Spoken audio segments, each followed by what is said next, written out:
Now, we have heard Ms. Kidwai, and if there is any questions, a few of them Ms. Kidwai would like to take, the floor is open if you have a few questions for Ms. Kidwai.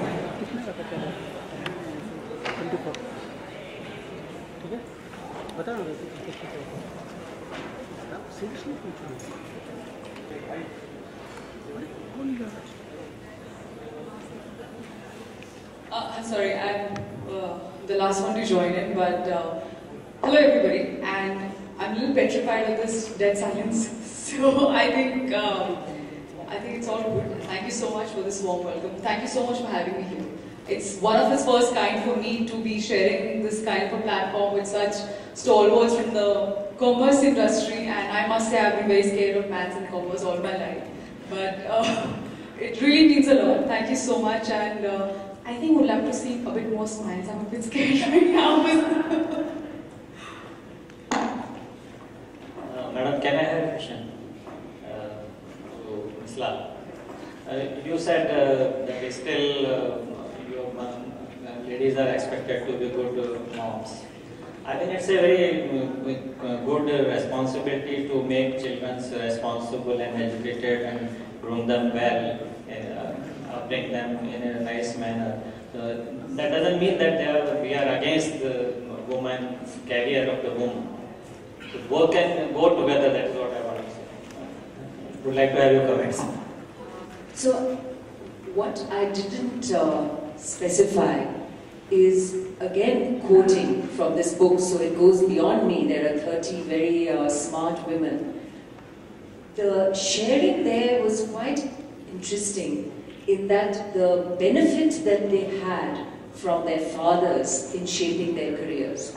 So what we do forget is that the responsibility to bring up our children, and particularly the influence on these women of their fathers, was pretty critical.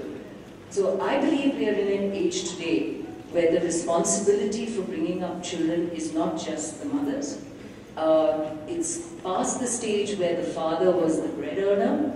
The responsibility is joint, and those of us women who had the advantage of fathers who got it a whole 2 generations ago, and for many of you here, I'm sure, that father was a very critical person in shaping that structure. So I bemoan a society which sees the role of the mother only as one that influences the child. Of course the mother influences the child, and you cannot take that out of our DNA. But where are the fathers in terms of helping and shaping the career of their mothers, of their children? And where are the fathers in terms of ensuring that the girl child is educated in the same way as the boy? And there, frankly, even mothers are guilty. So I think that societal change is important. The world has moved to a very different space in recognizing the role of women. And in order to be a good mother, a good wife, and have a career, there is a balancing act. And the pressures that it brings in terms of a family where it is just seen as the role of the mother is what I would object to. Of course, we enjoy what we do. I love the fact that I was a mother. I love the fact that I'm a wife. And I pride myself on being good at that. But so should my husband, right? Yeah, it's not sort of a question, but rather an observation. Hello? Can I? Okay. Ma'am, in your speech you mentioned... Please introduce yourself. Okay, I am Rashmi Sawant and my company is Culturangam Tourism Private Limited. We are a responsible business in developing and marketing sustainable tourism in the villages of India. So it's a more of an observation rather than a question. You very nicely put it that failure, accepting failure, to fail is to grow. But my personal experience is that everybody, maybe I personally may not be thinking that, and I may be thinking I'm ready to go ahead. But then when I go out with my business and when I go and everybody asks, so what are your profits? you know, how much a percentage of profits have you made in the last fiscal year? And I say, I have yet to. Actually, the world and India is full of startups run by men and women which don't make profits for a while.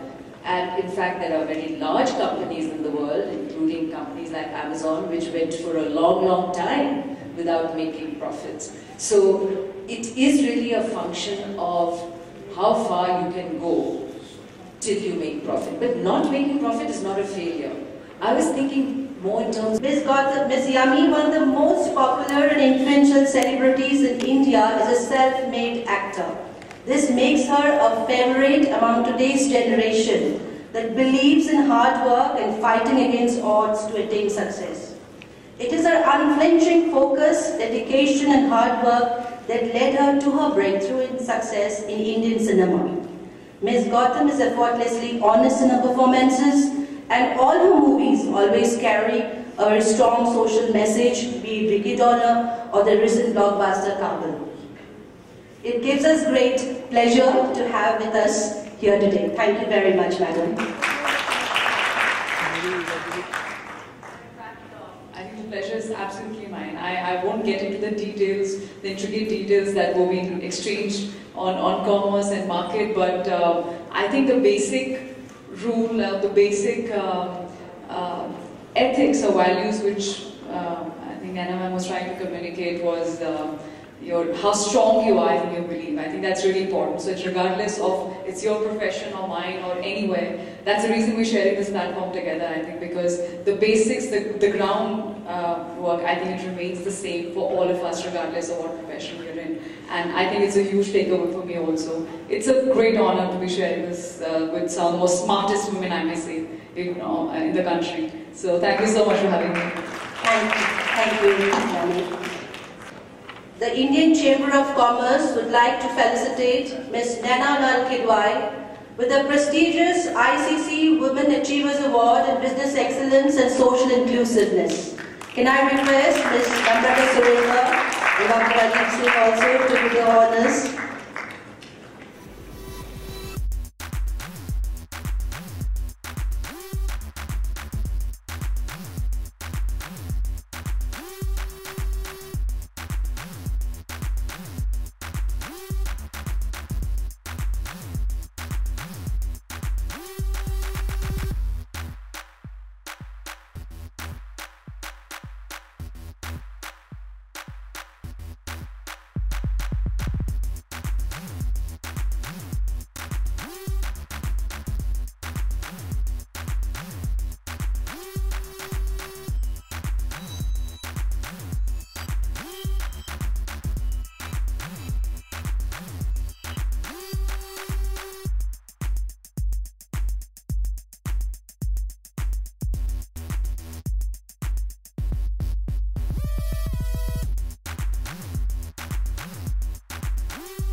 Thank you very much.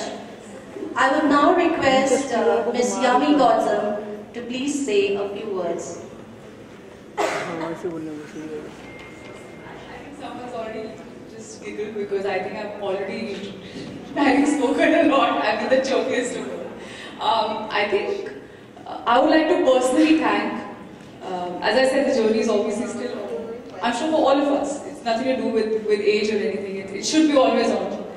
But I like to thank the Wonder Woman in my life, and that's my mother.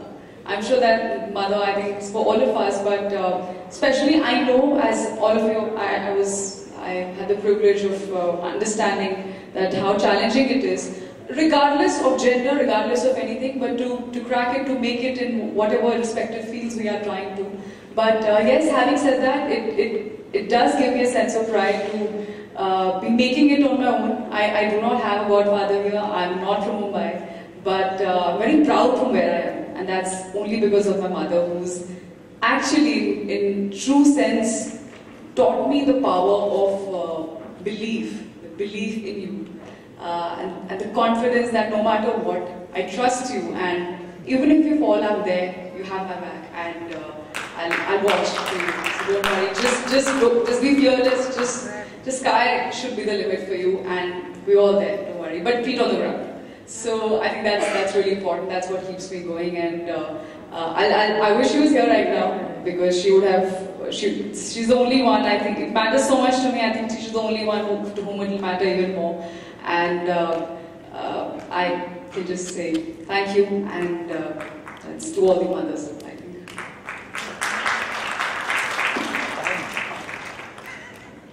We're out in the village too, so please.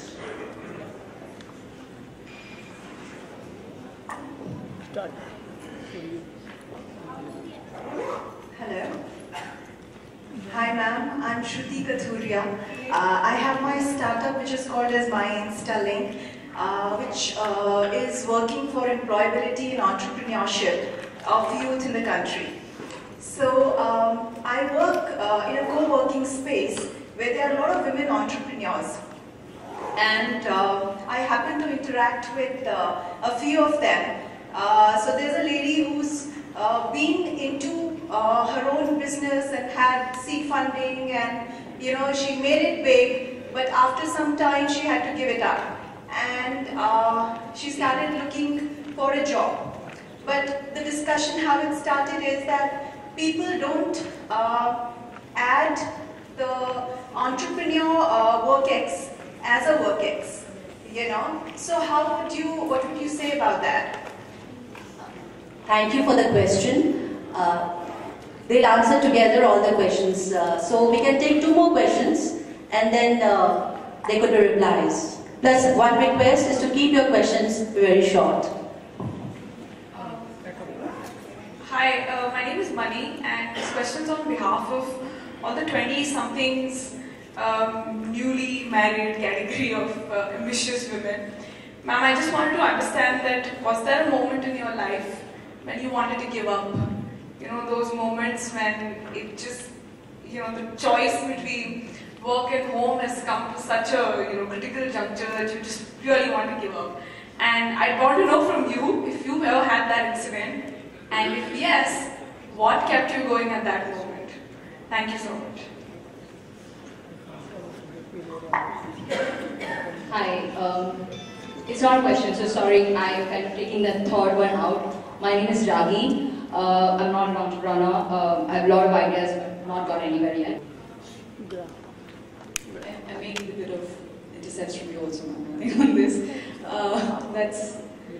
I think what I'd like to say is that the reason why I thank my mother was, it's obviously beyond words. The emotions are very deep, and the reason for that is exactly what you were asking. I think there's a start for everything at your home. If my mother did not really give me the belief or the confidence that you go what you want to do regardless of anything, do not think or be shackled by any kind of so-called norms, or a girl is not supposed to do this and that. You are sensible enough, we've given you good education, you're sensible enough to decide that on your own. And whatever you do, wherever you go, just make sure your soul is intact. I should get the same Yami who I sent a few years back for the first time. And I think someone else was also, I think, talking about marriage and work. I cannot answer on that. We'd like to hear from ma'am. But what I hear from my mother is, again, there's a difference in compromise and adjustment. I think we women, we girls, I think we are, naturally, I don't know why if it's talked about, okay, we are weak or something, I don't think so. I think we're more stronger. And when we talk about women empowerment, I think a lot of times it's been misinterpreted as a battle of the sexes, or we're trying to attack guys or men. I don't think it's about that. It's just about underlining what I think we're all about. And women have always been, I think, about strength. I don't want to go too much in mythology. I know there have been struggles, but there are struggles because we know we have the power and strength to manage and to work around things and balance everything out, be it emotionally, physically, in any conditions. And I think it all starts, I think, from here, from what you want to do, your will. I think it's very, very important for that clarity of thought, that what are your priorities. I think it's very, very important. If I know my priority is to be a successful actress, to do the best I can in this industry, and at the same time have a good married life, I think it's possible. And but it's only possible if I walk with what I am on my sleeves, and not be pretentious or anything about it. I'm just talking personally right now. If I try and project myself as someone who I'm not, I do not think it's going to work for a very long time. In my work, may work for some people, but I don't think as a person it really work for you. And what you are from within, I don't think it can ever be masked. It should ever be masked. I think that's, I feel, is the key. Being true to yourself and having the confidence that yes, struggles are there. I think we all sitting here, everybody had their own issues about we all face as women in terms of in our work and all. But I think the least maybe we tell that to ourselves. I feel that personally. I think the stronger we feel. I think about everything. I've spoken so much.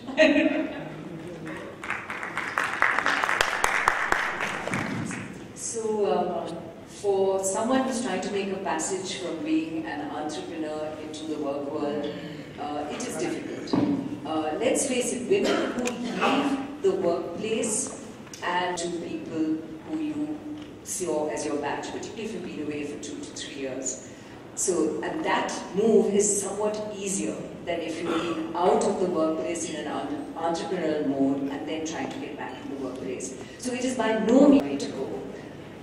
The second question was, of course there are times that you wonder why you're staying the course and you're torn. And the inevitable one, I hear from others, and which I personally felt is, I've got a 2-year-old who's sick at home, and I have to fly, not just out of the city, but fly out of the country. And I had a team of 100 people sitting in Dubai, waiting for me to inaugurate, run the group. It was a team I had put together. It was our first